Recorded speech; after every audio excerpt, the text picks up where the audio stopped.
In the spring of 2017, the White House hosted its 139th annual Easter egg roll. Amid the traditional American political pageantry, 11-year-old Barron Trump was wandering the grounds wearing a full English Premier League Arsenal kit. His obsession ran deep. When players from Major League Soccer's DC United attended the event, Barron initiated detailed conversations about the sport. The visiting professionals walked away openly surprised by how deeply he understood the technical aspects of the game.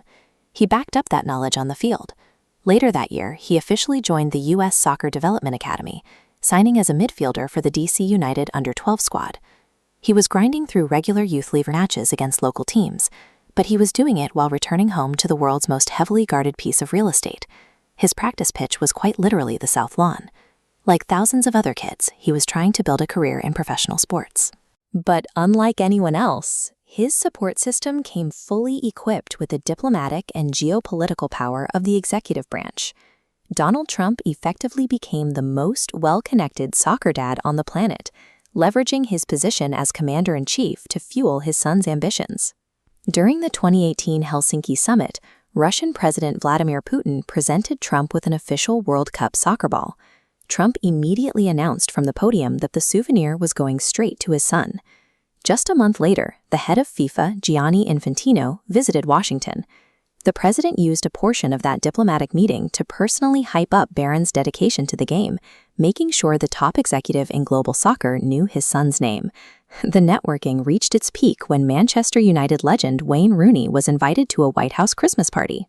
According to Rooney, Trump brought him into the Oval Office and directly asked the English striker to give his youngest son private football lessons. Barron had access to an unpurchasable runway. Backed by athletic royalty and global heads of state, he possessed a network that cleared nearly every external hurdle between him and a professional contract. But as he progressed through his teenage years, an internal hurdle emerged. He experienced an extreme, rapid physical growth spurt.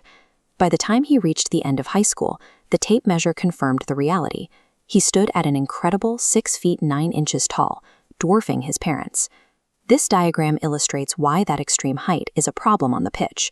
Elite soccer operates on strict mechanical physics.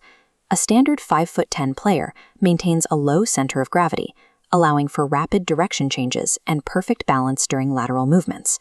A 6'9" frame pushes that center of gravity dangerously high. That extra length creates a widened turn radius.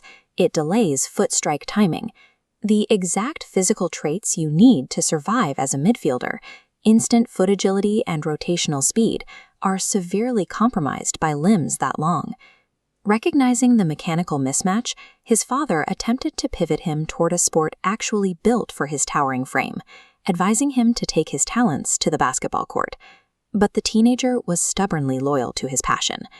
According to the president, his son bluntly replied, "I like soccer, Dad." Willpower, however, has limits. As his older brother Eric would later point out in an interview, there has practically never been an elite 6'9" soccer player in the history of the sport. His unique genetic trait acted as a hard, unbreakable ceiling on his lifelong dream. As he finished high school, those professional soccer aspirations quietly faded. He accepted the physical limitations his body had forced upon him. He pivoted his focus to academics, moving from Florida back to the Northeast to enroll at New York University's Stern School of Business. Instead of competing on the pitch, he stepped directly into his father's arena. He began exploring the world of cryptocurrency and took on a quiet but highly influential role as a podcast strategist for the 2024 presidential campaign. Today, he sits in boardrooms and political strategy meetings, a stark contrast to the 11-year-old kid in the Arsenal kit, dreaming of dominating the midfield. You can have the White House lawn as your backyard. You can have the President of the United States acting as your sports agent, and world-class legends offering private lessons in the Oval Office. But all the worldly privilege on the planet cannot override human biology.